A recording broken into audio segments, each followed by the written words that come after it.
Queen's business ഗ്ലോബലിന്റെ നേതൃത്വത്തിൽ തലസ്ഥാന നഗരിയിൽ നടക്കുന്ന വിൽപ്പന മേള ശ്രദ്ധേയമാകുന്നു. തിരുവനന്തപുരം കവടിയാർ വിമൻസ് ക്ലബ്ബിലാണ് മേള നടക്കുന്നത്. മലയാളി ഓൺലൈൻ സ്ത്രീ സംരംഭകരുടെ കൂട്ടായ്മയാണ് മേള സംഘടിപ്പിക്കുന്നത്. 2 ദിവസങ്ങളിലായി നടക്കുന്ന മേള ഇന്ന് സമാപിക്കും.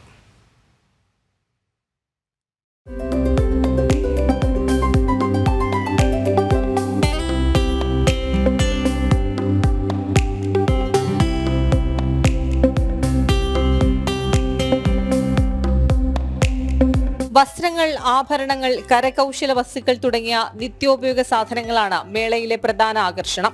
ഏറ്റവും വിലക്കുറവിൽ ഉൽപ്പന്നത്തിന്റെ ഗുണമേന്മ മനസ്സിലാക്കി ഉപഭോക്താക്കൾക്ക് വാങ്ങാൻ സാധിക്കുമെന്നതാണ് ഈ മേളയുടെ പ്രത്യേകത. കേരളത്തിലെ വിവിധ ഭാഗങ്ങളിലുള്ള 50-ലധികം സ്ത്രീ സംരംഭകരുടെ ഉൽപ്പന്നങ്ങളാണ് മേളയെ വ്യത്യസ്തമാക്കുന്നത്. ക്യൂബിജിയുടെ ഇയർ എൻഡ് എക്സ്പോ 2024 ഞങ്ങൾ ആദ്യമായിട്ട് ട്രിവാൻഡ്രത്ത് വെച്ച് നടത്തുകയാണ്. ഇത് ഞങ്ങളുടെ ശരിക്കും 9ാമത്തെ എക്സിബിഷനാണ്. പക്ഷേ ട്രിവാൻഡ്രത്ത് ഞങ്ങൾ ആദ്യമായിട്ടാണ് എക്സിബിഷനായിട്ട് വരുന്നത്. ഞങ്ങൾ ഓരോ കൊല്ലവും 3ഓളം ഇതുപോലുള്ള എക്സിബിഷൻസ് നടത്തി ഞങ്ങളുടെ കസ്റ്റമേഴ്സിനെ നേരിട്ട് ഫേസ് ചെയ്യാറുമുണ്ട്. അപ്പോൾ അതുകൊണ്ട് ഞങ്ങൾക്കൊരു പേടിയില്ല, ഞങ്ങളുടെ പ്രസ്ഥാനം ഒരു പകുതിക്ക് വെച്ചിട്ട് സ്റ്റോപ്പ് ചെയ്യേണ്ടി വരുന്നോ അങ്ങനെ ഒരു പേടിയില്ലാതെ വളരെ സ്ട്രോങ് ആയിട്ട് കൂട്ടത്തോടു കൂടി സർവൈവ് ചെയ്യുന്ന ഒരു പ്ലാറ്റ്ഫോമാണിത്. ലോകത്തിന്റെ വിവിധ ഭാഗങ്ങളിൽ നിന്നുള്ള മലയാളി വനിതകളുടെ ഓൺലൈൻ കൂട്ടായ്മയാണ് മേള സംഘടിപ്പിക്കുന്നത്.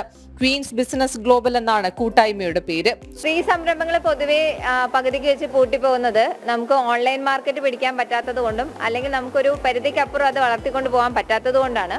അപ്പോൾ ഞങ്ങൾക്ക് ഫേസ്ബുക്കിൽ റെഗുലറായിട്ട് 50ക്കോളം കസ്റ്റമേഴ്സ് ഉണ്ട്. അതുകൊണ്ട് പുറത്തുനിന്നൊരു കസ്റ്റമർ വന്ന് പർച്ചേസ് ചെയ്തില്ലെങ്കിലും ഞങ്ങൾ 2500 പേർക്കും സർവൈവ് ചെയ്യാൻ കഴിയും. അപ്പോൾ ഈ കൂട്ടായ്മയുടെ ഭാഗമാകാൻ കൂടുതൽ സ്ത്രീകൾ മുന്നേക്ക് വരുമെന്നും സംരംഭകത്വത്തിലേക്ക് കൂടുതൽ ആളുകൾ വരുമെന്നും ഞങ്ങൾ പ്രതീക്ഷിക്കുന്നു. ഡിസംബർ 14-15 തീയതികളിലായി തിരുവനന്തപുരം കവടിയാർ വിമൻസ് ക്ലബ്ബിലാണ് മേള നടക്കുന്നത്.